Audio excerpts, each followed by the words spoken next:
Hi guys, I'm back. Welcome to part 2 of my story time in repot, I guess is what I'm going to call it. The only difference with part 2 is that I am tipsy this time around. I am on my second White Claw now. If you guys don't know what White Claws are, they're just like alcoholic sparkling water. And I am kind of a lightweight these days because I don't drink much anymore really, besides having like the occasional wine glass at night. But usually now I just do a little bit of oils, if you know what I mean. I would wink with this eye, but I can't wink. It is legal here, so everyone just be calm, no one panic. So yeah, I'm just going to be drinking a little bit and repotting and telling you stories, and we're just gonna chat and hang out. So without further ado, we're gonna start with that Vitarifolium that I uprooted in part 1. She has been soaking in water for about 4 hours and now it's wet. So she's been soaking in water for about 4 hours. She's nice and perky again. I'm telling you, this thing, I don't know, which I think the soil was too chunky, but I'm just not really feeling good about putting it in a denser mix. So I am gonna try Pon, although I don't know. I'm not feeling super confident about it, but you know what? We're just gonna do it because my plant, my rules. Let me adjust the angle a little bit so you can actually see what I'm doing. I know that's not much better, but it's a little bit hard to film from this angle and be able to see you guys and talk to you. So I hope you don't mind. Let's just do the Vitarifolium, except what am I gonna put it in? Maybe you got lost in my DMs. What? We are in a jam here, people. I'm wondering if there's another plant that I can take out of the vessel to use. Oh, you know what? I need to rehab one of my forgetty eyes today, and the vessel that it's in is actually perfect for this. So let me go take it out, although it's so bad. This one has needed help for a while. This is one of my very last few remaining plants that are actually in leca, and I'm not digging it. I am not digging it. So, okay, well, this is as good as it's gonna get. I'm gonna mute this part really quick because it's gonna be very loud in the audio.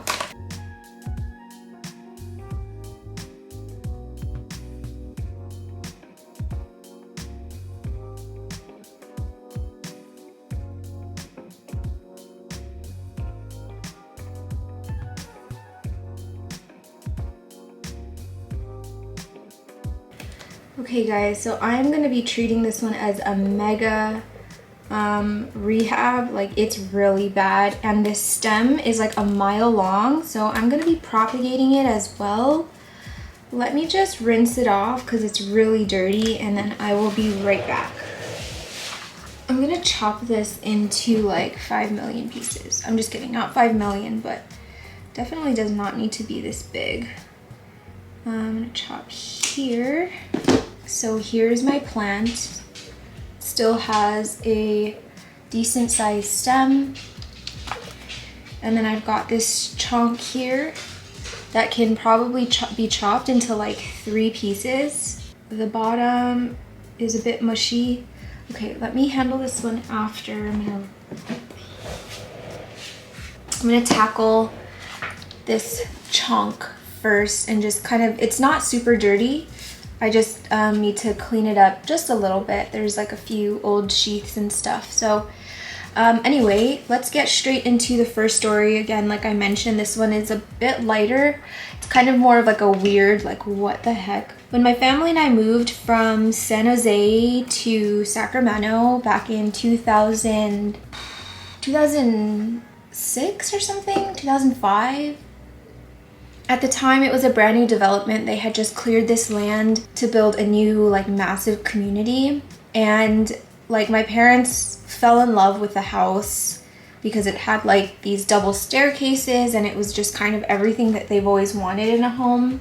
Where's my scraper? The only thing is that before buying this house, which is insane, they, like, really did not do a ton of research into like where it was, like they just didn't do any research. They just kind of like, yeah, it's a great house, let's move.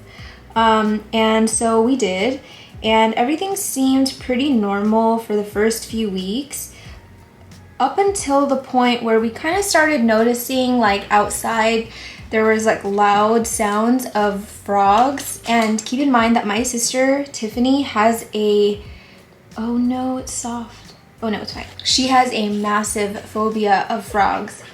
When I tell you she is afraid of frogs, like, it's like she can't even look at photos of them. It's just, she's so afraid. So whenever she'd be outside, she would just sprint to the car, she would sprint into the house, and she would just be terrified because, you know, the frog sounds are actually quite loud, and they just hide everywhere. They hide in the bushes, they hide in the grass. You can't see them. They're the same color as everything around us. So they're very unsuspecting. And yeah, in those first few weeks, like, very harmless, you just kind of heard them. And then a few weeks go by, and every once in a while a frog would like hop in front of you, or you'd see like two frogs kind of hopping around. And I mean, I'm not as scared of frogs as my sister is, but I would prefer to not be around them if possible. And so yeah, it would kind of like startle me a little bit. You know, you'd just be like walking to your car, like walking to the mailbox, and like a frog would hop past you. And then it kept developing more and more, where they would like jump at you, they would like suck onto your leg, they would go on your back, like literally they were like attacking. You know, in hindsight, they had cleared this land that was like a frog sanctuary or whatever. Like there were like a massive amount of frogs in this area that just got sort of moved out of their home, which is sad. But you know, at the same time, at the time I didn't really think about stuff like that, just because I was in high school and stuff. But yeah, like we totally just like invaded their land, so of course they'd be freaking pissed. I'd be pissed too. So yeah, I felt like they just kind of had a meeting and were like, we need to be more aggressive with these people, and they need to like get the hell off of our land. And so yeah, they just got more and more aggressive, where they would like hop on your car, suction onto your leg as you're going for a run, and they just were like not scared of us. And then one night, I was in my bedroom, and I just hear yelling from downstairs, and I'm like, what the hell is that sound? And I was actually quite scared, because I thought maybe someone had broken in, or you know, something, like someone had gotten hurt, because I could just hear screaming from downstairs. And I get into the kitchen, and all I see are my two sisters on the couch just running, and my dad is like pointing like over there, and then I finally kind of like wake up out of my daze, and you guys, there were frogs everywhere, all over the living room, in the kitchen. They were all over the first floor.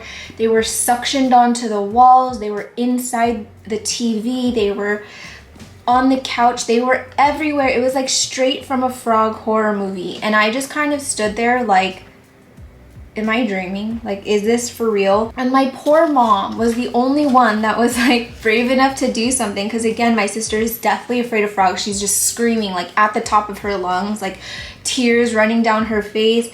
My youngest sister was just like yelling for my mom, like to tell her where the frogs were. And my mom just had these Tupperwares all over the living room. She was trapping them. My dad was not being helpful at all. I think he had like a broom, and he was like shooing them like toward her so that she could catch them. And so then obviously my mom was pissed. She's like, I need you guys to help me. Like, I can't be the only one catching these damn frogs. I don't know. I really don't remember how that ended. I truly feel like I blocked it out of my memory. But for weeks, we were finding dead frogs all over the house. Because, you know, obviously they got trapped inside. There's nothing for them to eat. They're not in their normal, like, habitat or whatever. And it was, like, really sad. But we have no clue how so many of them got in at the same time. I'm convinced that, again, they had a meeting.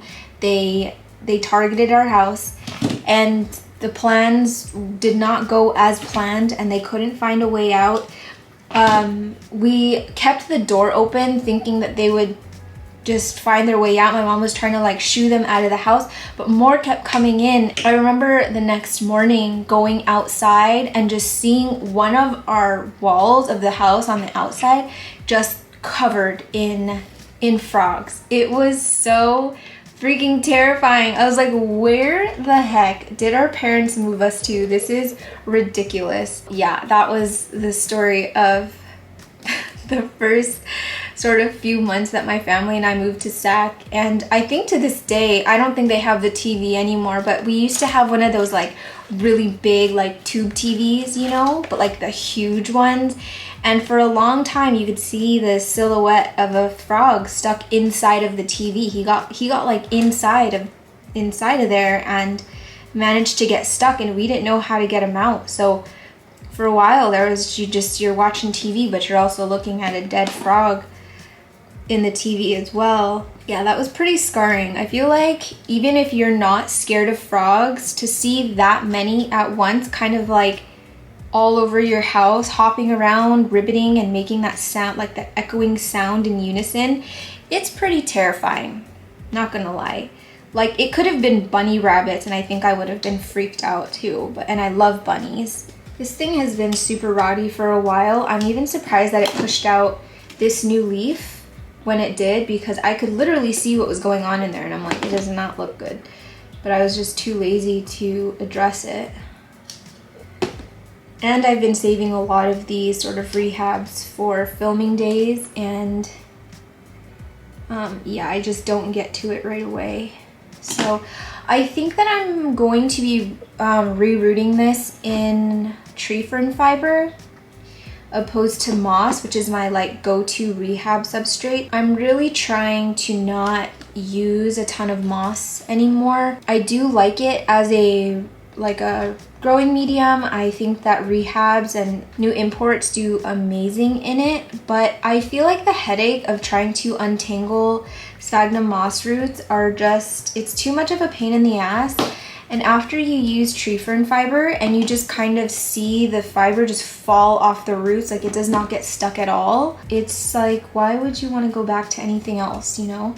So yeah, I am laying off the moss. I'm only really using moss for moss poles, and that's pretty much it. But otherwise, I think my new rehab substrate is going to be tree fern fiber and perlite. I would love if I never have to wrestle with a root-bound plant in moss ever again. That would be fantastic.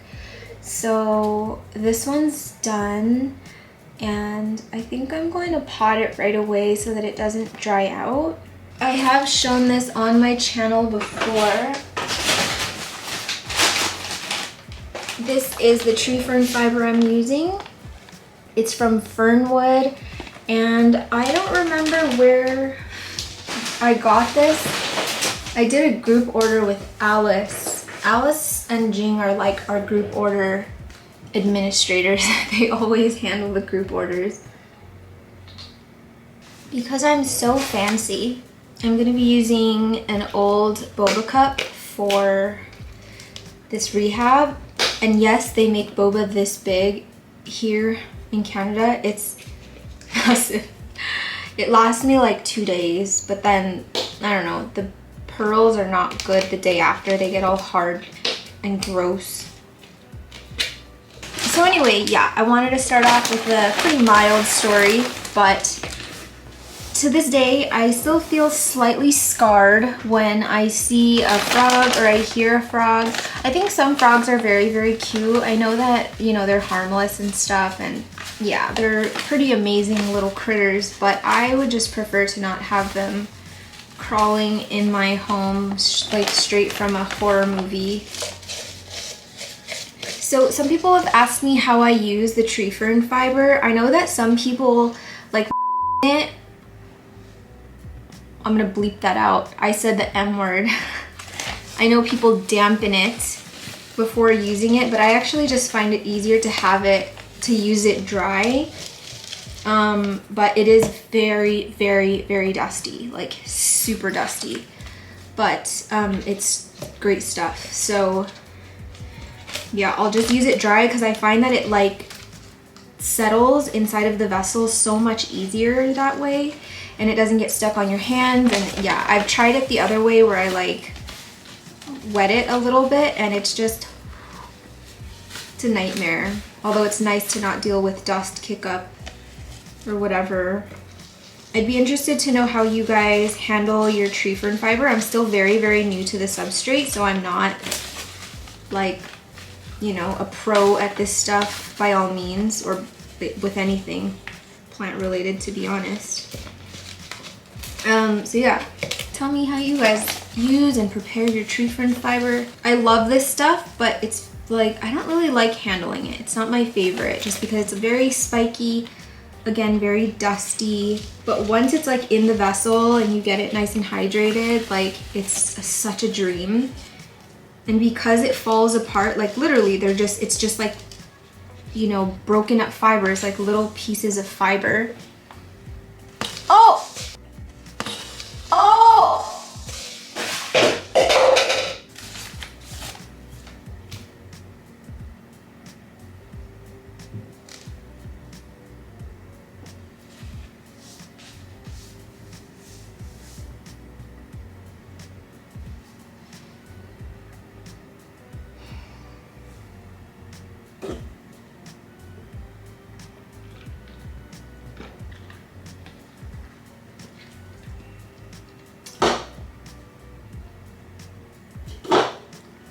Now would be the perfect time for the Chandler snap. Never happened. Let me show you guys what this masterpiece looks like.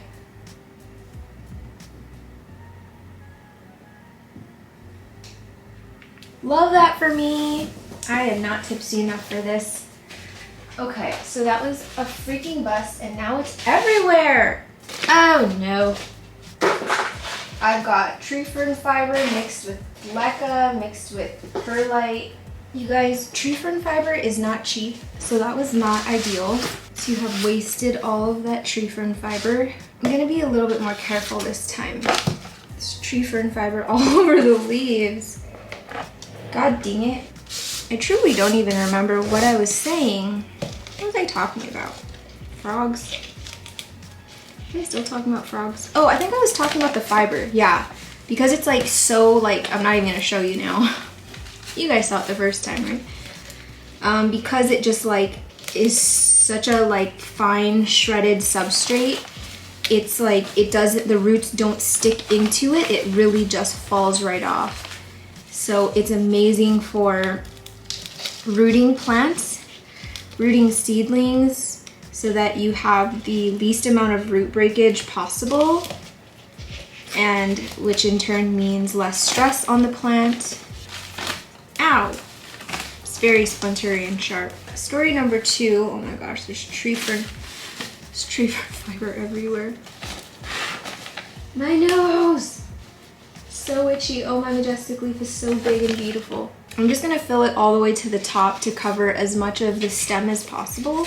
And then I'm just going to water it.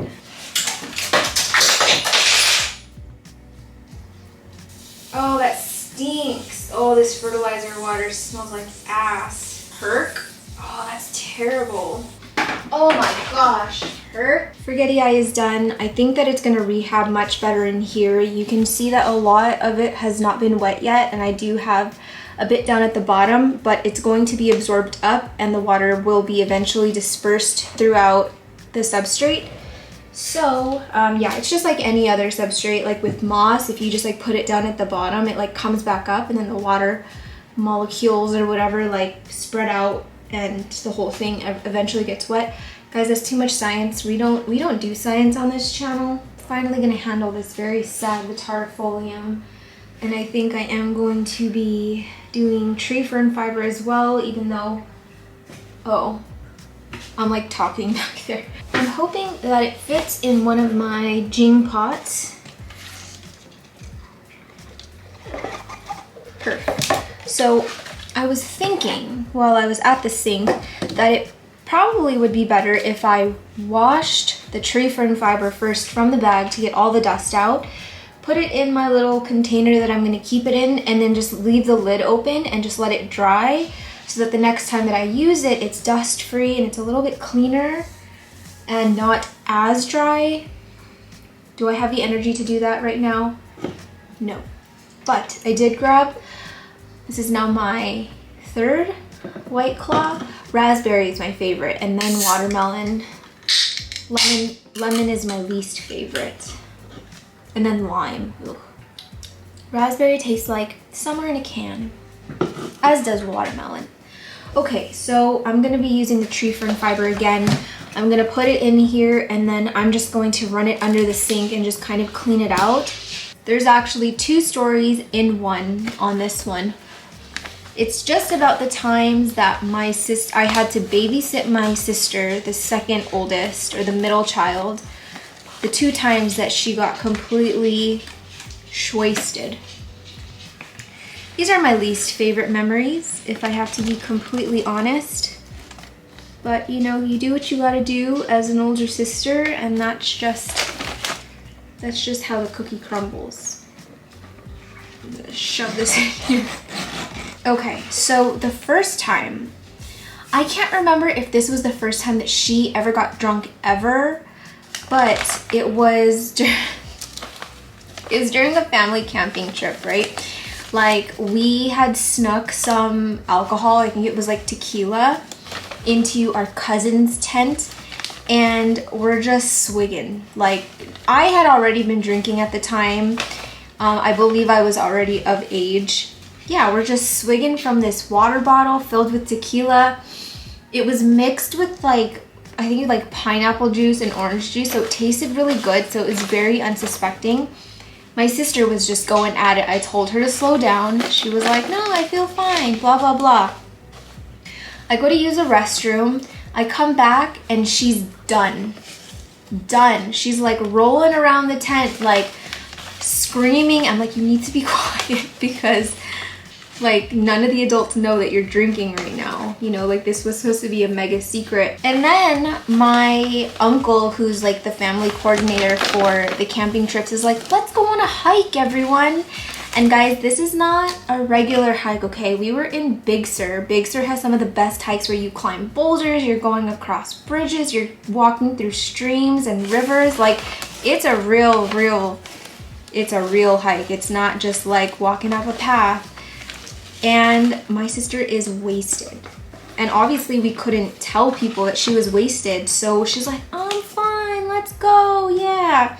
So I'm trying to like keep it under wraps so that she's not completely obliterated, and my cousin is like holding her and she's got like her arm over her shoulder or whatever, and she's just laughing, and everyone thinks she's just having a great time and she's just being silly, and the whole time I'm just like, to be honest, it wasn't super bad during the hike. She was just a little bit louder than usual and a lot more giggly than usual, but we made sure that she kept her distance. We stayed at the very back and just kind of made sure that she wasn't near the adults too much where they could like overanalyze her very, very strange behavior. But it wasn't until we got to the end, the waterfall that we were hiking to. So it's this beautiful waterfall. It goes down into this little stream, and there were people around just kind of having lunch and like just hanging out. And there was one group in particular where I believe that they would have been older than me at the time. They were probably in their like mid-20s or like even late 20s. And they were all sitting in a circle like by the stream and just talking and laughing. I hope I can find the photo of this. I hope. She straight up, with her whole chest, she walks up to this group of people that are sitting in a circle talking, and she stands just right in the middle of them, and just stands and just is looking around, just looking at them. And they're all just kind of looking up like, okay. They're like, hey, hi, hey. And I'm at a distance like, come here, like, just come here. And I was like too scared to walk over and get her because I am scared of people. Like, you know, when people are with their friends, you just don't want to like interrupt and stuff. So all my cousins are just laughing at her taking photos because it was so ridiculous. She was just like, hey,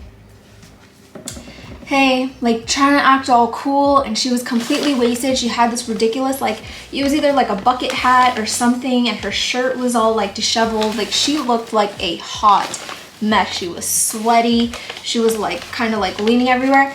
And then my aunts and uncles are looking at her from a distance like, what in the actual hell is she doing? And I'm just like, oh, I'm so screwed. I think I was the one that yanked her out of this circle, and she was like, I'm with my friends. I'm with my friends.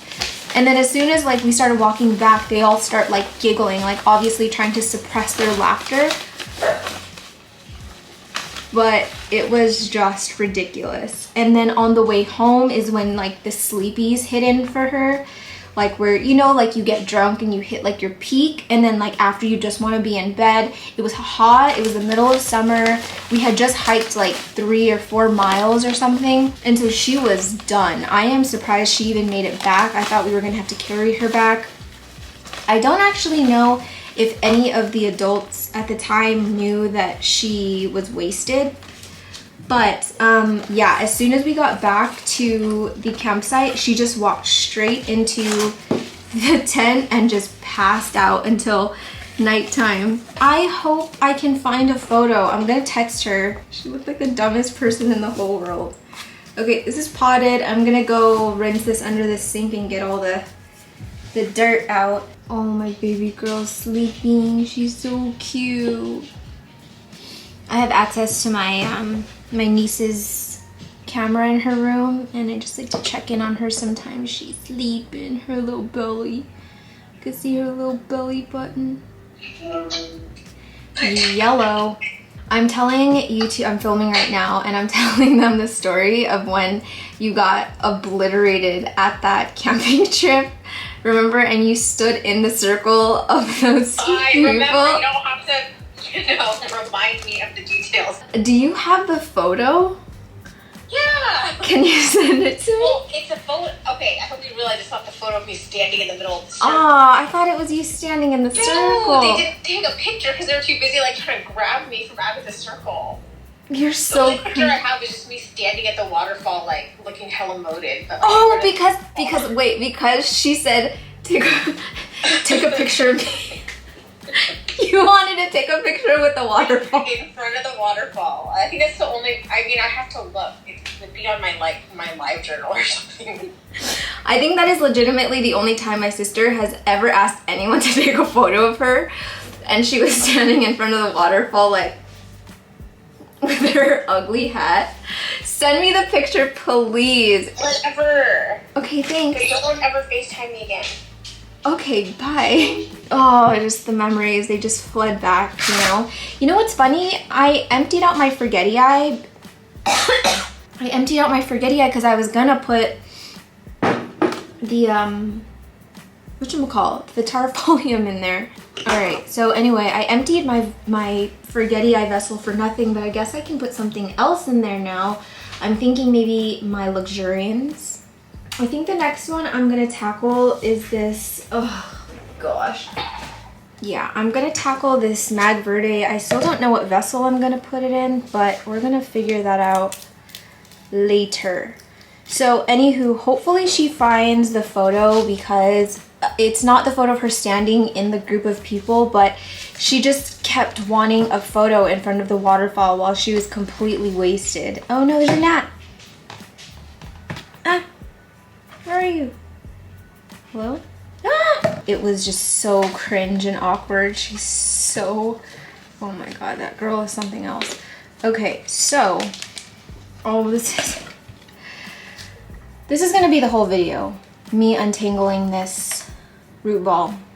Whoever dare says that Lauren does not sell things rooted, I don't believe you. I don't believe you. It already looked like this when I got it from her.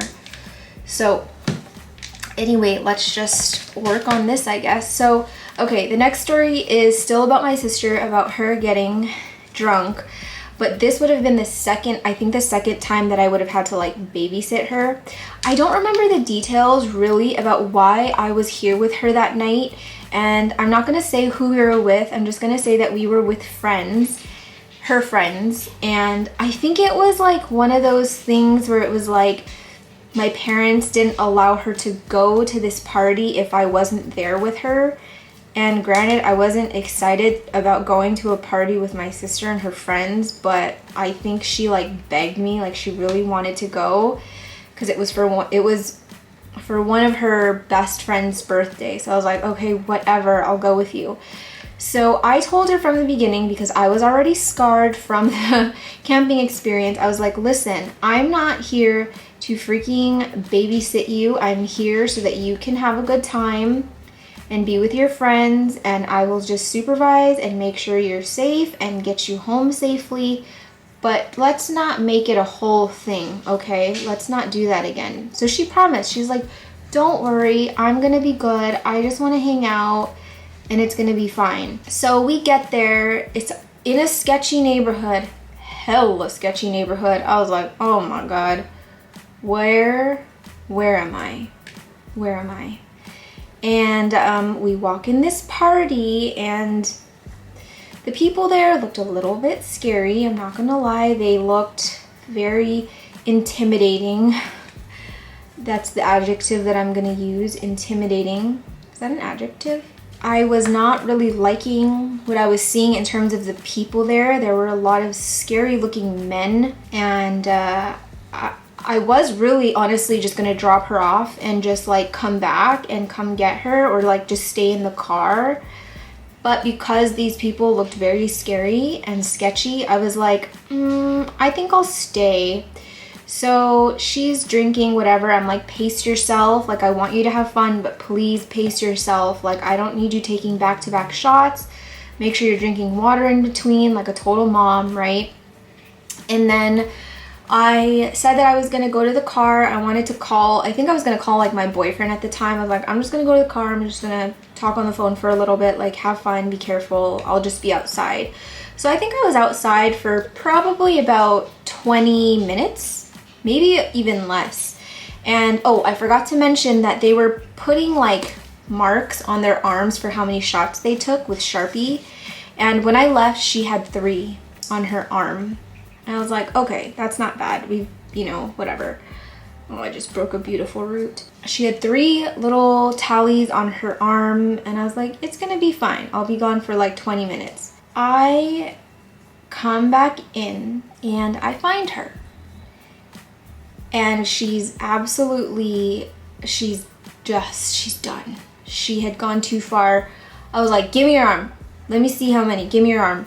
She had like, I think she had like 12 or 13 marks on her arm. I was like, how did you go from 3 to like 19 or however many freaking tallies you have on your arm in 20 minutes? I was like, this is not gonna be good. She's gonna be hurting. She's gonna throw up. And I looked at her, I was like, bro, I literally, you had one job. I told you, pace yourself. She's like, I know, but like, you know, everyone was doing shots and I didn't want to be whatever. And she was being all whiny and annoying like you are, you know, when you're drunk. And so I'm like, no more, you're done. And I was pissed, so I like went back outside to get air, and I'm venting to her other friend, and I'm like, honestly, like, why can't she just be like freaking normal and just have a good time at a party without getting completely trashed? And I was so upset and angry. And then I walked back to the house. Okay, walk back to the house. My sister is standing at the front door like this, with her arms one against the staircase, one against the wall, and the other leg on the staircase. And there are like 4 big men wanting to come into this party. And she's like, no, you can't come in. She's like rating them by hotness. She's like, you're hot, you can come in. You're not hot, you can't come in. And literally allowing people in and out just based on their hotness. I was like, oh, for the actual love of all that is good on this earth, this is not good. Like, I'm like this super tiny girl, like what the heck am I gonna do against 4 big dudes, right? So I'm like, Tiff, come here, like stop it. I told the guys, I was like, dude, just push her aside, just go in, it's fine. She's hammered. And the guys were like, dude, she's freaking weird, you know? I was like, I agree, she is weird. So then I grab her and I'm like, what in the hell are you doing? What are you doing? And she goes, you're mad at me. Oh my God, you hate me. And she starts sobbing and crying and it's the waterworks. Oh my gosh, I love you so much and you just hate me and I just love you and please don't be mad. And we get into like a screaming match because I'm so pissed. And I'm like, you're done, we're leaving. I'm not doing this anymore. Like we've literally been here for like 2 hours and you're already hammered. You're gonna get into a fight. You're gonna get me into a fight with all of these scary looking people and you're done. You're done. So I'm like, gather yourself, gather your belongings. I'm taking you home. We are leaving. She's sobbing, screaming, crying. And the whole time I'm just like just rubbing my head. I'm like, this girl. We get into the car. I kind of like decompress. Her other friend is trying to calm me down because I was legitimately pissed. I gave her one piece of instruction, just one. Don't get wasted. Like you can literally get tipsy and have a good time. You don't have to be blackout drunk. At this point, it was so far gone. I'm like, she's not gonna remember any of this in the morning. So I'm gonna say whatever the hell I want. Just get it off my chest, you know? And she's in the back. She's like, my sister hates me and I just want to be just like her and I'm just so sad. She hates me, meh. And then it gets quiet, finally. And then I just hear a vomit sound. She's like, oh, like just throwing up, right? And I'm like, she's throwing up in my car. She's throwing up in my car. So I turn around. I see her friend like this, holding her throw up, just smiling. I was like, ew, put that, whoa, what are you doing? I was like, gross, open the door, let her puke outside. He's like, it's okay, I got it, don't worry. I'm like, no, but open the door. And obviously he can't open the door, so I like rush out, I open the door next to her, I drag her out, and he just spills it like on the floor. And then just, I was like, bro, you're a different breed. The whole time, as soon as I got a whiff of that vomit, I was like, herk. And I literally almost threw up because of the smell. She is so lucky she did not get it in my car. I still cannot believe he caught her throw up. I will never forget the sight of turning around and seeing this boy just ever so gently holding her throw up and it just ever so slightly leaking out of his fingers and just, I got it. Why do you got it? How did you even catch it in time? How did all of this happen? How did we coordinate this so eloquently? And then finally she falls asleep. Oh my gosh, she is such a monster when she's drunk, you guys. Like she is a whole different beast. Like it was too much. So she falls asleep. Me and her friend, bless his heart, such a sweet boy, we find this random Chinese restaurant open. It was like 2 a.m. We just go in. My sister's sleeping in the car. We go in. I just got some hot soup and I got some noodles and I was just like, oh, this is bringing me back to life. And I did not think this place was gonna be good, but oh my gosh, it was so unsuspecting. It was one of the best like Chinese food meals I've had like my entire life. And it just like made my whole night. And I finally calmed down. My sister sobered up and like, you know, I took her back to my place. I obviously didn't take her back home because she was living with my parents. I didn't take her back home. I didn't want her to be like trashed or whatever. So I just texted my mom, was like, hey, she's gonna stay with me because it's like really late and she's tired. And then she was super hungover the next morning. Of course, did not remember a thing. And when I told her what happened, she was just like erupting into laughter. And it was too soon for me. I couldn't even laugh about it. I was like, no, too soon. Don't, stop it. stop being happy. But like, do you know how much trouble you could have got us in? Like, what if like those guys that she was like calling not hot and like basically bullying at the door, imagine if they had like girlfriends that were with them. Girl, do you see me? Do you think this body could fight anybody that's from like Southside San Francisco? Nice try. So anyway, that was the 2 stories of my sister getting obliterated, and thank goodness those days are behind her, because now she like doesn't even ever get drunk. I think she like finally got it out of her system and just doesn't drink like that anymore. That was like the peak of her partying phase. Like, it came and it went really fast. She didn't have like a really long partying period, but when it was around, it was awful. And I was like, I'm not babysitting you anymore. You're too much when you're drunk and I can't handle it. It's just too much. Not that I'm not a handful when I'm drunk. My mom says that I think of all her kids, I'm the worst because I get really, really loud and a little bit too happy, which is not in my nature. Okay, so let's go through these photos of the camping trip. I'm gonna insert them now. So let me scoot over. So this photo here is us. I think we were either walking to the hike or walking back from the hike, and I'm the one on, I think I'm the one on the left side. Yeah, so my sister's in the white shirt, I'm on the left, and I'm like holding her because she just was like, just kind of like falling all over the place. So this next one is one where she was like, she just take a photo of me in front of the waterfall. I'm gonna take a picture. And she doesn't even like try and pose or anything. She just stands there and we're like, okay, here.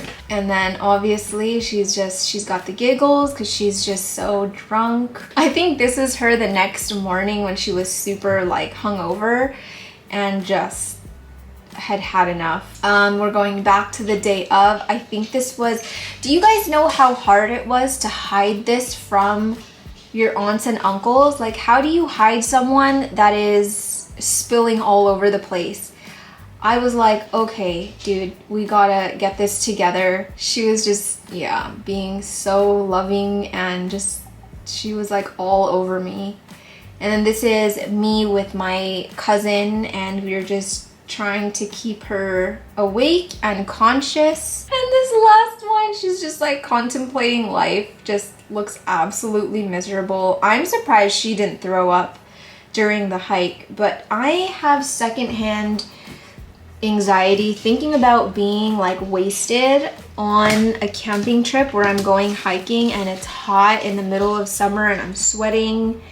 And where's my scraper? I always panic just a little bit when I lose my scraper. So anyway, that was that.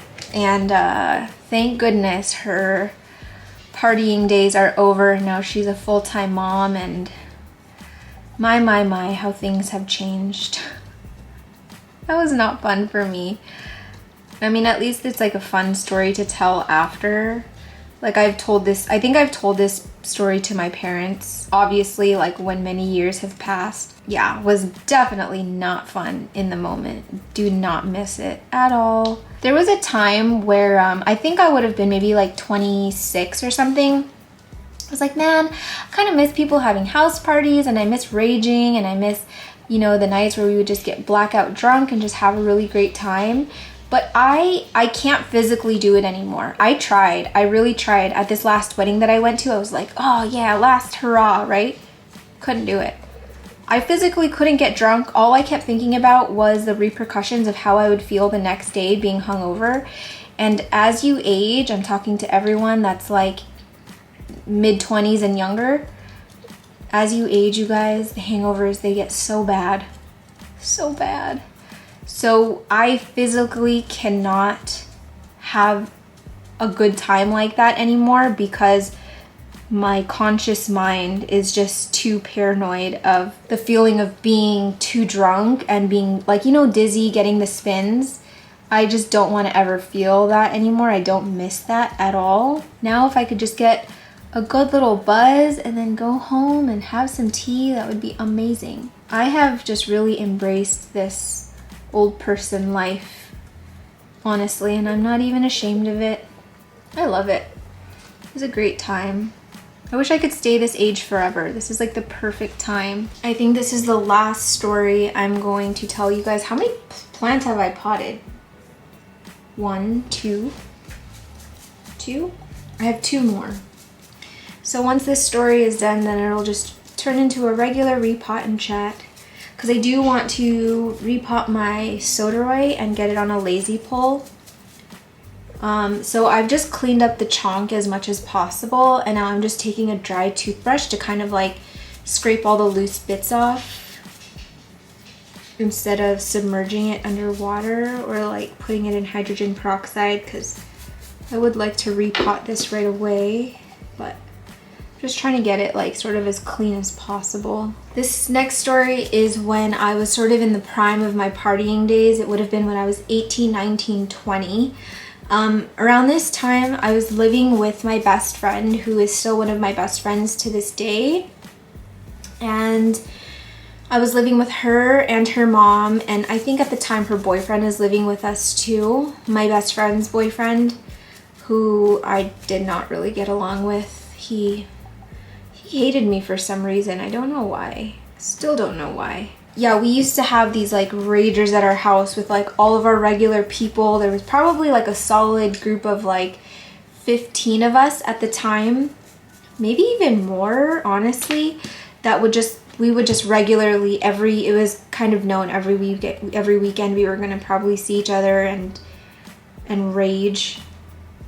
And this was the time when I was getting like blackout, just like drunk, just no recollection of what had happened the night before. So just to give you sort of background on the house that we were living in, for some reason there was a bed in the living room. It was like the TV and then this big like couch situation, and then behind the couch was a bed, like a full-size bed. It was pretty cool because like when you've had like a long day of work or something and just wanted to like relax and watch like TV on a big TV, you could just lay on this bed and it was just super comfy. And yeah, it was just, I really loved being there. It really felt like home. So anyway, it's one of those nights, right, where we're like raging. There was probably around 15 of us that night, and it was, yeah, we were just shots after shots after shots. I don't really remember how that night ended, to be honest. I don't remember much, but all I remember is waking up the next morning. I was in the living room on that bed, and I was so hungover. It hurt. Everything hurt so badly. And I don't know if you guys are the same, but when I'm hungover the next morning, I get really scared to move, because when you move, you kind of realize how bad it is. You don't know if like you get up, if you're gonna have the spins, or like if your stomach's gonna hurt. So I was just kind of laying there like trying to remember what had happened the night before, and I was just like, oh my gosh, I regret this. Everything hurts. I'm so dizzy. So I'm kind of laying there for a while. I literally had not moved at all. And then finally, I'm like, okay, I really have to use the washroom. So I just rip off my blanket. So I'm laying this way, right? And I'm laying on one side of the bed, and this is kind of like where the bed overhang is. So I like rip off the blanket, and I am completely naked from the waist down. I'm wearing a shirt and my bra, but no underwear, no pants, nothing. And I look to my right, and my friend Jesse is sleeping next to me, fully clothed, but he's sleeping next to me, and I'm butt naked from the waist down. So my mind is just like, what happened? Because me and Jesse, we were such good friends. Like, we did not have that kind of relationship. So I pull the blanket back on, and I'm laying there like, oh my God, oh my God, oh my God. And I have friends who had stayed the night. There were some friends on the couch. I literally grabbed the pillowcase that I have. I didn't want Jesse to wake up because I was butt naked. I didn't want him to know that I was butt naked in the bed. So I'm very carefully trying to pull my pillowcase off so that I can wrap it around my genitalia. And I wrap it around. I very carefully get out of bed, and I just run to the bathroom, right? And then I close it and I'm like, oh my gosh, oh my gosh. And a million things are going through my head. I'm like, did me and Jesse, would we? Why would we? It's me and Jesse. Why would we ever let that happen? There's no way. We would never, Jesse would never know. No. I have my head against the door and I'm just trying so hard to remember what had happened last night. I could not piece anything together for the life of me. I was like, I have no explanation for this. So then I turn around, look towards the toilet, and I see my pants and my underwear just kind of directly in front of the toilet. Like, you know when you like go to take your stuff off to use the bathroom, but you like pull it down? I guess what I had done is just let it drop all the way to the floor. I did my business and then I walked back to the bed and went to sleep because it was just there, just the perfect leg holes. It was like you could just jump back in and pull it back up and it was good to go. But I was like, oh, thank God, I must have used the bathroom in the middle of the night, just completely wasted and forgot to like pull my pants back up. Nothing happened, thank goodness, because I did not want to cross that line with Jesse, and I'm sure he did not want to cross that line with me either. And when I told him the next morning about what happened, he was like, ew, you weren't wearing pants in bed? And I was like, no, I was completely freaking butt naked. And the only thing that still haunts me to this day is, when did this happen? Because I must have blacked out at some point, right? But like, when did I go to the bathroom and take my pants off and then walk back to the bed? Did anybody see me? Was the party still going on? And I feel like my friends are just too gentle and kind to like embarrass me like that. But I just have this feeling that there's a friend out there. There's a friend out there from my past that has seen me butt naked walk the halls of that house.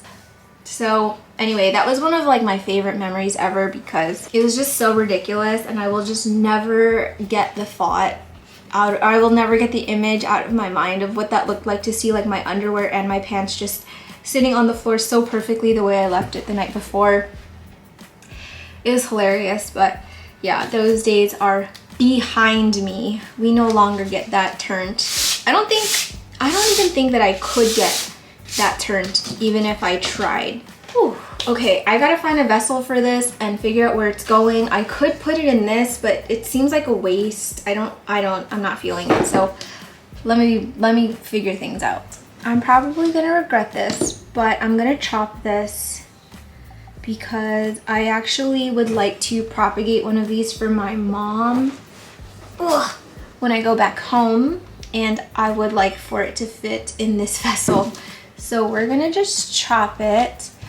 I think I'm gonna chop it like right here. This thing is just hanging on by a thread. I'm just gonna leave it. Okay, I'm gonna chop it right here, I think. I'm gonna chop the root off. Oh, maybe I have to go here. I think this is a better angle. Oh, and then I'm gonna get that root. Okay, let's think about this. It's probably not a good idea to propagate while you're slightly tipsy, but you know, in life we just do what we have to do. I want to keep this root system on it, so oh, I thought I broke something. I'm just gonna slice at an angle and just say deal with it. So I'm gonna go like this. I have no battery. Why? I was charging the whole time. Okay, let's just try and record this.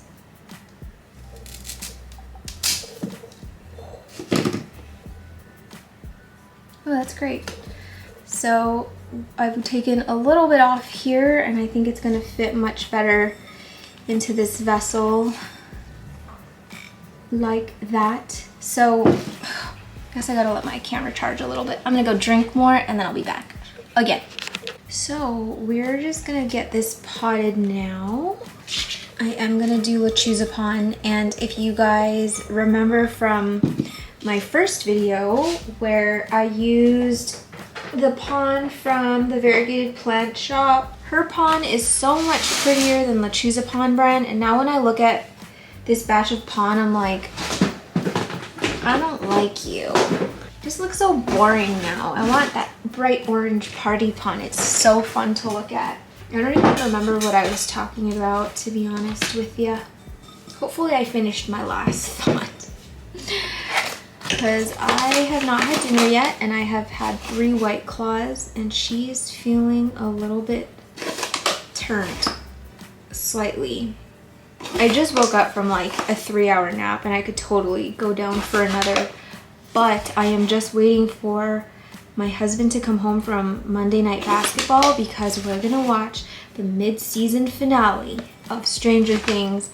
And you guys, this season is so good. Okay, just everyone, I'm gonna say this loudly, everyone who has not watched the new Stranger Things season 4 yet, mute this, skip to this timestamp. I will show you where to skip because I don't want to be the person that spoils it. So go.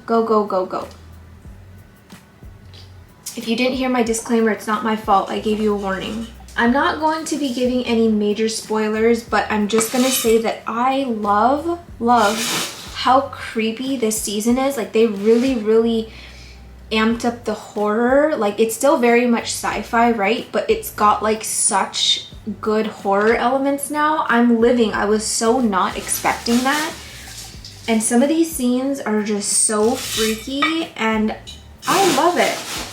Stranger Things is like the one show where I don't want to skip over the opening credits because I love it so much. It's so simple. I think it's the music. I don't know what it is.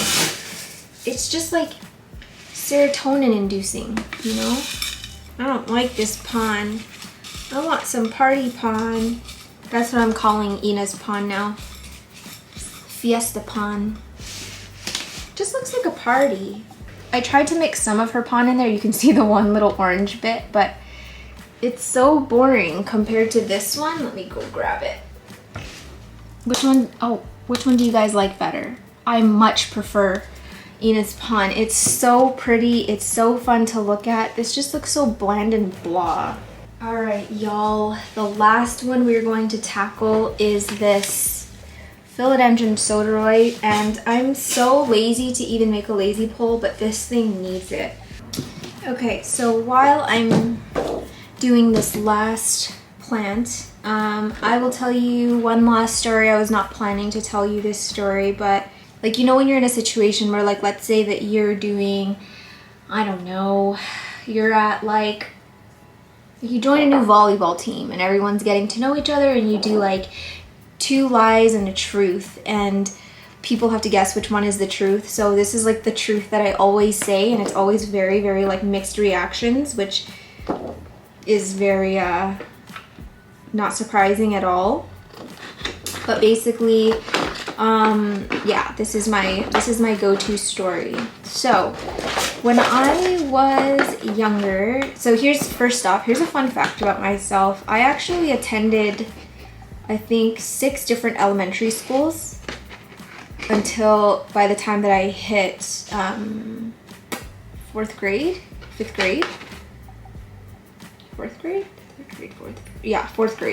I went to like 6 different schools.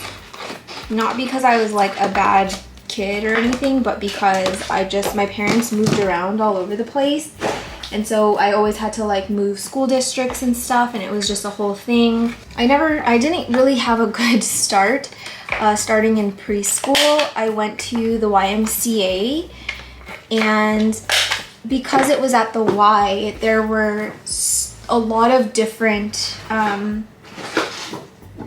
there were people of different ages there. It wasn't just like a preschool. Like, the people in my class, like, it was like mixed preschool and kindergarten, I think. But then like down the hall, there was like 1st grade, 2nd grade, because it was more of like a daycare thing, I think. I don't really know why the older grades were there, if it was more of a like program or if it was actually school. I really don't know. But basically it was like down the hall was all the younger grades, and then you go down this hallway, and to the left are these like clear doors that lead to like the sandbox and the playground. And then you go down the hall more, and that's where like the older kids were. So I was quite the loner because I was bullied a lot when I was younger. And primarily I was bullied because I was small. I was always so much smaller than the rest of the kids. And like, for example, like if I asked to play with them, they'd be like, okay, but you can be the baby. And like, who wants to be the baby? So I was like, oh, whatever, I just won't play then. And I would just go read books. So basically by the time I had hit like, I don't know, first grade, I was like reading at like 4th grade level. And yeah, I was killing it. What vessel do I want to put this in? I thrifted this one recently as well, and it's really cool because it's got like these rounded edges. To be honest, this is probably like half of a Tupperware or something. We're using it as a vessel. Do I want to use this one? I think these might be better for this. So this is actually a cup, but it's like pretty perfect for this, as is this one. But I think I'm gonna go for this one. So anyway, yeah, I just in general got bullied a lot because I was small, and this continued really up until 4th grade because I was always switching schools, and like everybody had like their own friend groups, and like everyone had been going to the same school since kindergarten or whatever. Everyone knew each other, and I was always like the new person. So in preschool, right, because I was so secluded, nobody wanted to play with me, and I was just kind of a loner, I would just read. And there was a point where like the books got really boring because I was reading at a more advanced level than the books that they had there. Like the books that they had was like see, spot, jump. This is blue, you know, like it was just so simple. And I was like, dude, give me the real stuff. Like give me freaking Charles Dickens and Junie B. Jones, like give me the good stuff. So I had blown through the entire library of books, like probably by the 3rd or 4th week of school. And so I was like, okay, what else is there to do around this joint if nobody wants to play with me? And there was a sandbox outside, and I was like, oh, I could go outside and play, like that seems fun. But there was this group of guys, this group of like maybe 1st or 2nd grade boys that would like gatekeep. Like legit, I'm not kidding, it was straight out of a movie. Like they were straight up bullies. 2 of the kids would wait at the doors while like their boss, like the guy who was obviously like their ringleader, he would be like playing in the sandbox. He'd be with like the other friends, and then as soon as somebody like walked out that wanted to go play in the sandbox, like they would just stand there like this. And in hindsight, imagine 2 little freaking 1st or 2nd grader twerps like gatekeeping of sandbox. Like back then it was like the scariest thing ever, but looking back I'm like, I could have flipped you, you know? And yeah, so obviously I wasn't gonna like tell these guys to like move the heck out of the way so I could go play.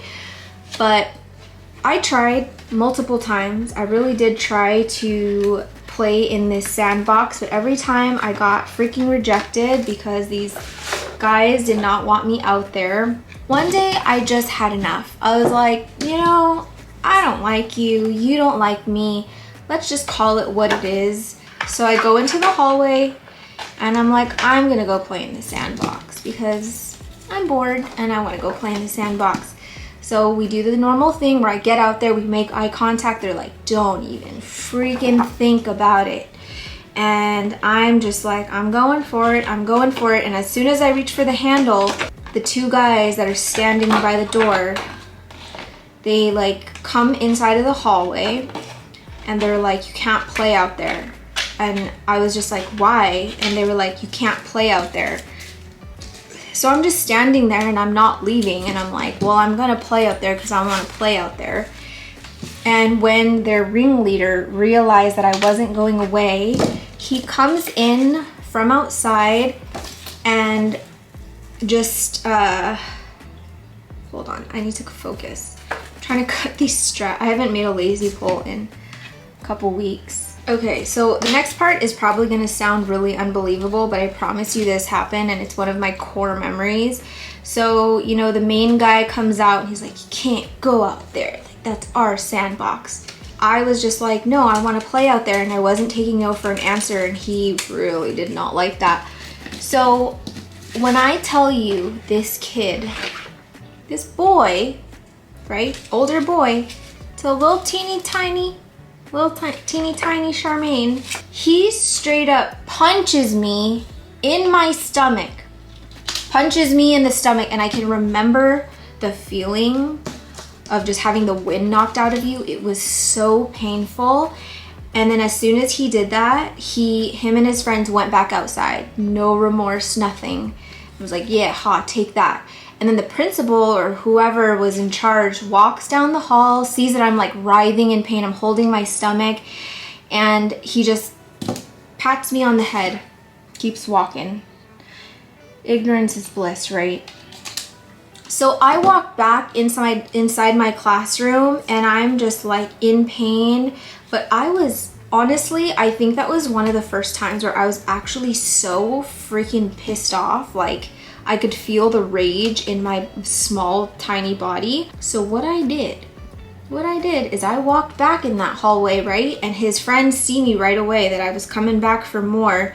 He immediately stops playing in the sandbox, comes back outside, and while he's walking back outside, I don't even remember the thought process of doing this. Honestly, the next thing I know, it had already happened, but I had taken off my shoe that had like a little heel on it. I was wearing one of those, you know, it was like really cool back then, like those like plastic sort of like strap-on shoes. Like, they're really shiny, they have the little tiny heel, and they're hard. They're not like made of leather, they're like freaking, they're solid. You like can't bend it in half. I had taken off my shoe, I put it on my hand, and I socked him in the dick so hard that I remember that my hand was hurting inside of my shoe, but I socked him so hard in the dick, and he cried. Oh, he cried so badly. And then I put my shoe back on, and I went outside, and I played in the sandbox. And then the next thing I know, my parents get a phone call from the Y, and they're like, hey, your daughter did this, and I got in trouble. And I told my mom exactly what happened, and I said he punched me first, and then she said, okay, well then he deserved it, and that was the end of that. And I never got in trouble really from the school. Like, they didn't pursue it any further. Like, his mom, the mom of the other kid, didn't try and, like, I don't know, get me kicked out of the school or whatever. It just was what it was. And then after then, whenever that kid saw me, he would like go back inside when I was ready to go play in the playground or go play in the sandbox. And I was like, yeah, that's right. You better freaking get the hell out of here. I can't remember if the school had like recommended that I not return for kindergarten, but I probably wouldn't have gone there anyway because I was freaking moving around all over the place. That was a great time. Honestly, standing up to a bully or standing up to a boy is just so much fun. I wouldn't do it again because, you know, the world is scary now, but it was like one of my proudest moments. I was like, damn, did I just really do that? Did she really just? Okay. So I'm just trying to secure this lazy pull. I don't know where I really want to hook it in, but we're just gonna go for it. I'm probably gonna oh! Guys, I'm feeling a little tipsy. That was not my first encounter with bullies. I pretty much dealt with bullying my entire young life. But the sad truth is like, you sort of get used to it, and I just kind of always felt like I would never have friends. And it wasn't until 4th grade when I met some of my best friends. We're not friends anymore now, really. We're just like Facebook friends, but we don't really talk. But you know, I had gone to the same school. My parents had bought like their first like own house because we were kind of living with like my grandparents, and then we were living, I don't know, we were kind of all over the place. But this was like their first like house that they bought. And it was like our permanent place for like the entire time until I moved to Sacramento. So yeah, I finally made friends because I managed to stay at a school for longer than a year. And it was a much different experience once I made friends. But yeah, just, I feel like I had a lot of issues growing up because of like my inability to make friends or whatever. Or just feeling like everybody hated me or something. I don't take bullying very lightly, which is why I am so quick to stand up for myself when people come on this channel embarrassing themselves, because it's like, bro, how old are we? You're really, oh, that's not a good look. I'm so embarrassed for you. Like, imagine the audacity of coming to someone's like YouTube page that's like their space and coming on here trying to like bully me. Girl, don't do it. It's not a good look. That was not cute in kindergarten and it is not cute now. I need more of a drink. I'm literally just gonna reuse the moss that I used on that I took out of the Mag Verde. My soda garden is coming along very nicely. I have a lot in there, but I think that it's time to kind of separate and propagate, get things on poles. I'm still not 100% sure if I want to get like all my soderoy on poles, but it would be nice to have them size up and not just have them be little bushes. As much as I really like them, I think they're really pretty when they're a tiny bush, but I appreciate the leaves more when they're like nice and big. And maybe I'll show you one of my soderoys that's sizing, or my soderinis that are sizing up pretty nicely. I've had some people ask me questions about the soderini. So basically what a soderini is the product of like basically work in the lab. They were trying to, specifically Bill Rotolante was working on this. He was trying to shrink the internodes of the soderoy, and it basically just shrunk the leaves and not the internodes. I posted this in a recent video of a mature soderini, and they basically end up looking just like a soderoy. It's just that they start off a lot smaller, and yeah, it just takes a little bit longer to size up, but I feel like essentially they're the same thing after they've hit like a certain maturity. I think that soderini stay in cataphyll form petiolar sheath form. Whereas like when you propagate a soderoy, like it moves into like the cataphylls a lot faster. This is just my observation, you guys. I'm not like a pro, I'm not an expert at anything. It's just, these are my observations, and I have been obsessed with this soderini, variegated soderoy thing for what feels like forever. So I'm pretty invested in it, and anytime I see like a thread about it or just anyone post about it, I get sucked in so easily. But yeah, really not a ton of difference. It's just they start off really, really small and they can stay small. And I've actually seen some people having it like as a vining plant, which is very interesting to me. I'm just not sure that that's how I prefer to enjoy the soderini or soderoy. Soderoy small form is like the name that it was before it was called the soderini by Bill and Siddharth. I love how this soderini that I got from Aaron is so silvery. Love it. Okay, let me go show you my other soderini, jeez. So this was the very first soderini that I think I not ever owned. I owned one soderini before this, but I killed it. So this was my second try, and this was the plant that started the lazy pole the first time. You can see the conception of the lazy pole in my December favorites video.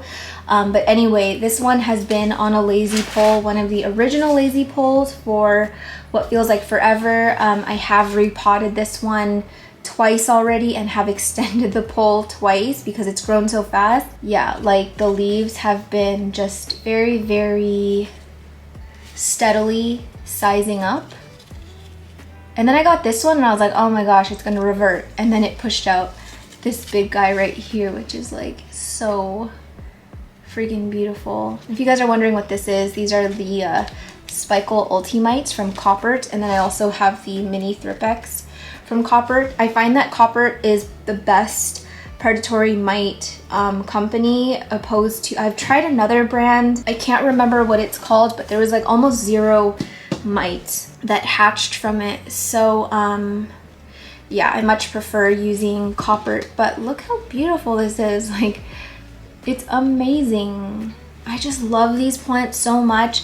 Some people ask me like why I feel the need to hoard them and just have so many, but I don't know. I mean, I feel like I would rather have a bunch of the same plants that I really, really, really love. Like, I would love to have more glorious if I could. So yeah. Anyway, I'm blabbing so much because I'm tipsy and now I gotta clean up all this mess. Oh, wait, sorry. Now I'm like, ugh. Oh, my husband's home. Oh, shit, it's 10:30. Okay, so before I go, I just want to show you what I did with those that forgetti stem. It's been, don't mind the noise, it's been soaking in straight hydrogen peroxide this entire time, and they're so clean now. You don't have to be quiet. He's like, shh. So I chopped it into 4, and I'm just gonna stick it in a prop bin and see if I can get it to grow. I would like to, I don't think my mom has a forgetti yet. My sister wants a forgetti, but I think Alice has one for her. So I'm just gonna basically get this in. Oh, you got a pizza. Cool. So I chopped it into 4, and I'm gonna probably just stick it in moss. I know that I said I wasn't gonna use moss, but these are going to my mom.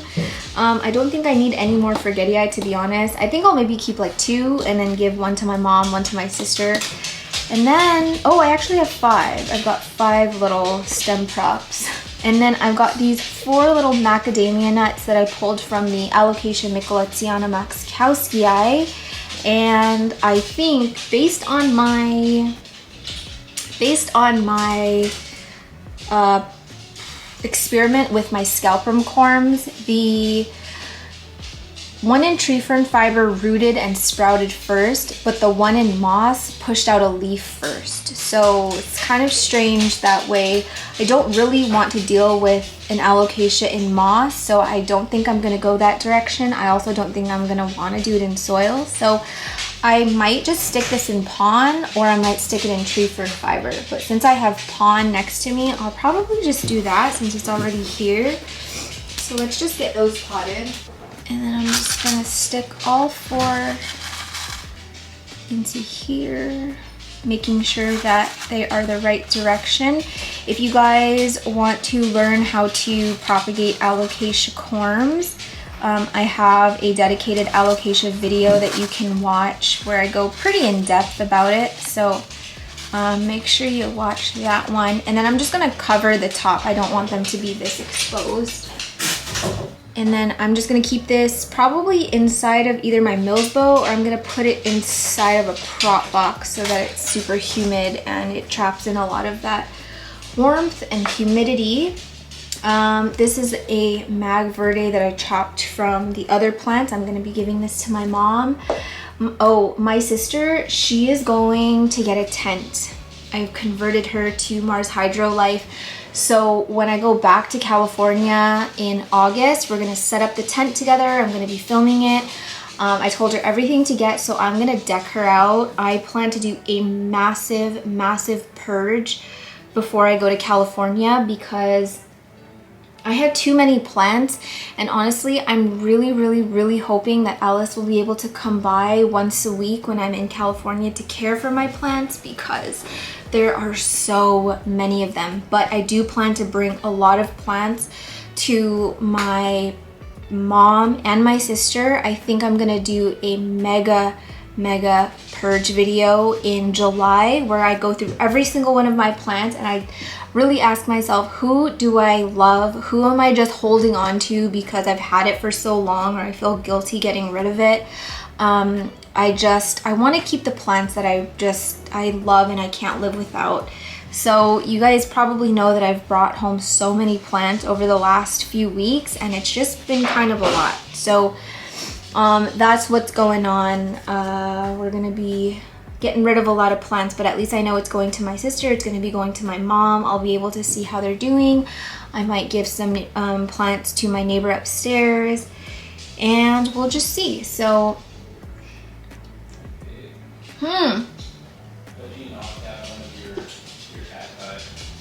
My what? Oh no! Fudge!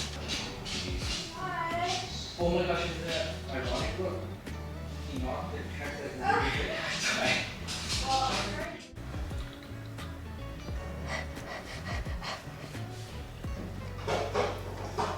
I hate the last bit of the can. It's warm. It's not good. Also, I thought we were friends. You guys didn't even tell me that my eyeliner was running all over the place. How dare you? This was not on the schedule. I was literally about to do the outro, but Pudge spilled this euphorbia all over the ground. He had a toy in his mouth and he was excited when Vince came home and he knocked it right over. And so then I just put all the pond back in, but look at all the dog hair in there. Foul. No. That's not how we do things in this house. This guy gets a repot against his will.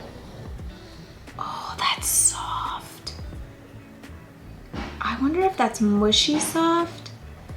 Oh, the whole thing. Okay, I thought it was mushy, but the whole thing is that soft. It's not actually rotted. Phew. Okay, let's get this in a cuter vessel. I'm gonna put it sort of at an angle so that it's actually facing or like standing upright, because it was like leaned over last time. Sorry for the background noise. Vince is being so loud. I'm so sorry. I wonder when he will be quiet. You're just skulking like a rat, like the rat you are. We're a family of rats, what can you say? Oh my gosh. He called us a family of rats. That ain't the damn truth. He's so adorable. I want to repot more. I'm not ready. Are you guys ready to go? Do you want me to wrap this baby up? How are you feeling? I feel like I have it in me for one more. Let's just go one more. I feel like I should crack open another one of these and then we'll call it. Okay, so let's repot one more. I really want to use one of these. Hey.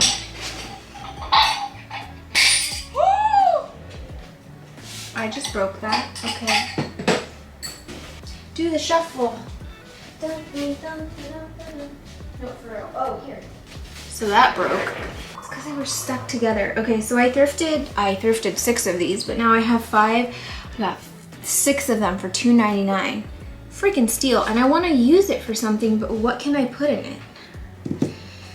Is the question. I have some alocasias that can be repotted, but I really wanted to focus on my anthuriums first.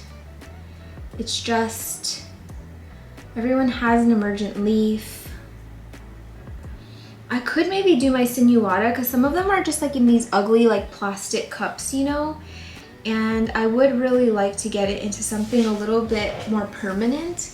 You know what? Let's just do the alocasia sinuata. Oh my gosh, there's so many corms on this thing. But they're so small, so I'm gonna leave them. Oh no, there's some rotted roots. Oh no. It looked really healthy in the pot. There is a lot of new roots, but we have a lot that are just kind of like falling off here. So, that's okay. Ooh, it stinks. But tons of new root growth, which I'm very happy to see. So I can't complain too much. Just gonna pluck this guy off. This is as much as I'm going to fuss with this guy. I'm so surprised this one hasn't gotten spider mites yet, honestly. My plant room is so messy. I just freaking cleaned it. I'm feeling really good about moving this into a more perlite heavy mix. You guys can't see anything. I'm gonna get so many thumbs down on this video. Anyway, my eyes are getting heavy. You guys, how long was my eyeliner running down my face? You didn't even tell me. Fun fact, I'm almost legally blind, legit, like without my contacts or without my glasses. I can see about this far. This is like my perfect range. Any closer I can't see, and any further I can't see. So that's just great. Love it. 33, you guys. Ooh, I have to pot up my Mexicanum. Oh, what vessel am I gonna put it in? Kind of want to pot up another one of my alocasias. I'm trying to like get everybody in a good place before I go to California, and I know that that's like months away, like it's not even June yet, but I think about these things, you know? I just feel like I have so much to do before I go. I'm not really sure how long we're gonna be gone for.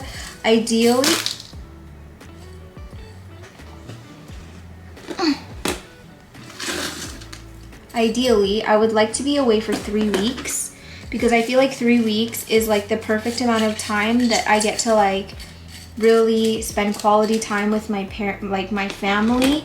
But then it's like, all right, I'm ready to go. See ya. Need my own space again. But this time I will be staying with my parents the whole time, which is, I mean, good and bad. The bad part is I won't be spending as much time with Millie, but the good thing is that I'll be spending more time with my parents this time, and I'll be able to do a lot more filming at my mom's house, and yeah, it'll be good. It'll be a good time. So yeah, 3 weeks is my ideal. I just don't know if Vince is going to be able to take off work for that long, and I don't really want to fly home, so if I can even be there for 2 weeks, that would be great. But yeah, beginning of August is what I'm aiming for. This one's done. Look how pretty this plant is. It's so beautiful. I love it so much. Oh my gosh, so many of my alocasias are spider mite free. Woohoo! Oh yeah, oh yeah. Oh, this begonia looks so sad. Let's see what's going on with this guy. I recently repotted this, but I was kind of doubtful about the root system. So this thing is looking so sad. I can see some rot. And whoa. Oh yeah. That's bad. Okay. Okay. Oh no. You don't get it right all the time, you know? Sometimes I have transplant fails, and that's fine.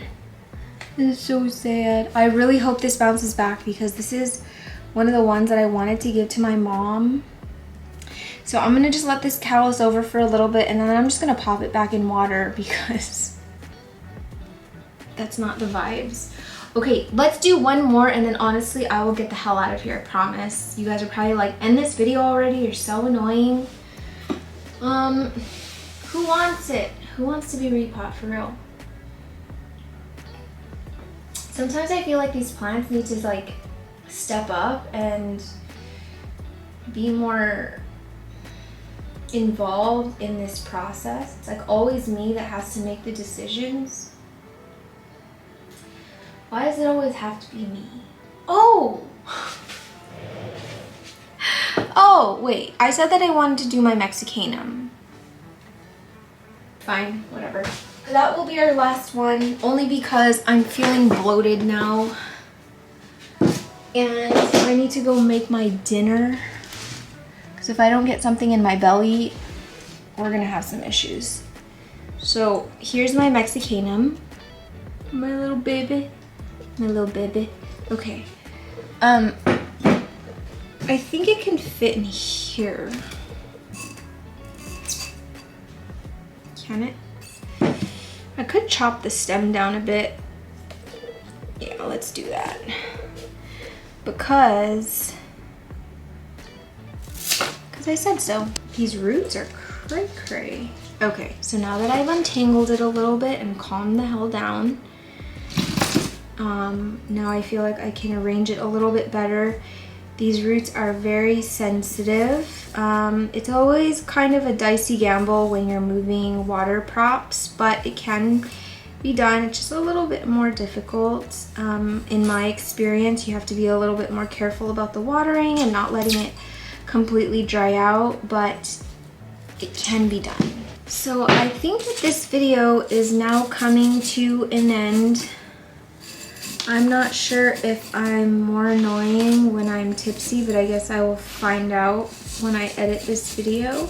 If you guys like videos like this, please let me know. I really value your suggestions on what you want to see on this channel because you're the one that has to watch it. Obviously, I like making content that is fun for me to make, but if people don't like it, then that's kind of important too. I'm not really sure how many more stories I have to tell though, you guys. I'm not like super interesting, to be honest. But yeah, if you like this video, let me know. I can do more of these tipsy repots. I don't mind having a drink or two every now and then, since I really don't drink all that often. This vessel is probably way too small for it, but oh freaking well. I'm just glad that it's out of water now. Hopefully this leaf finds its way. Okay, but yeah, I think that's it. The only thing that I need to do is get these into some moss, but I'm gonna do that off camera because it's not very fun. And I'm going to get out of your hair. Thank you guys for being here. Thank you for watching another video. I hope you enjoyed it. If you liked it, please give it a thumbs up because it helps Pudgeonize visibility a lot on YouTube. Thank you to all of the old subscribers and the new subscribers. Thank you guys so much for all the love. I will be starting a Discord soon per the suggestion of a lot of you, and I looked into it. It looks very interesting. It looks like something that I would totally be on board with. So I will be starting a Discord soon. I would love if more people who subscribe to me could connect with one another and make plant friends and have the same experience that I do with my friends. So that will be coming soon. I will announce any Discord stuff probably in an upcoming video. If not, it will be on my Instagram, which I think it's gonna be here or here. It's gonna be in one of the corners. But yeah, don't forget to follow me on Instagram. I post a lot more plant content on there pretty much on a daily basis. I mean, I try to post it on a daily basis, but sometimes I just don't feel like posting. But anyway, I'm out of here. Thank you guys so much. Don't forget to watch Stranger Things if you guys haven't started it yet. It is amazing. Once a few weeks have passed and I feel like everyone has kind of had their time to watch it, we will discuss because I have lots of thoughts. So yeah, thank you guys for being here. Happy Saturday. Thank you for watching, and I will see you in the next one. And the next time my eyeliner runs, you better tell me.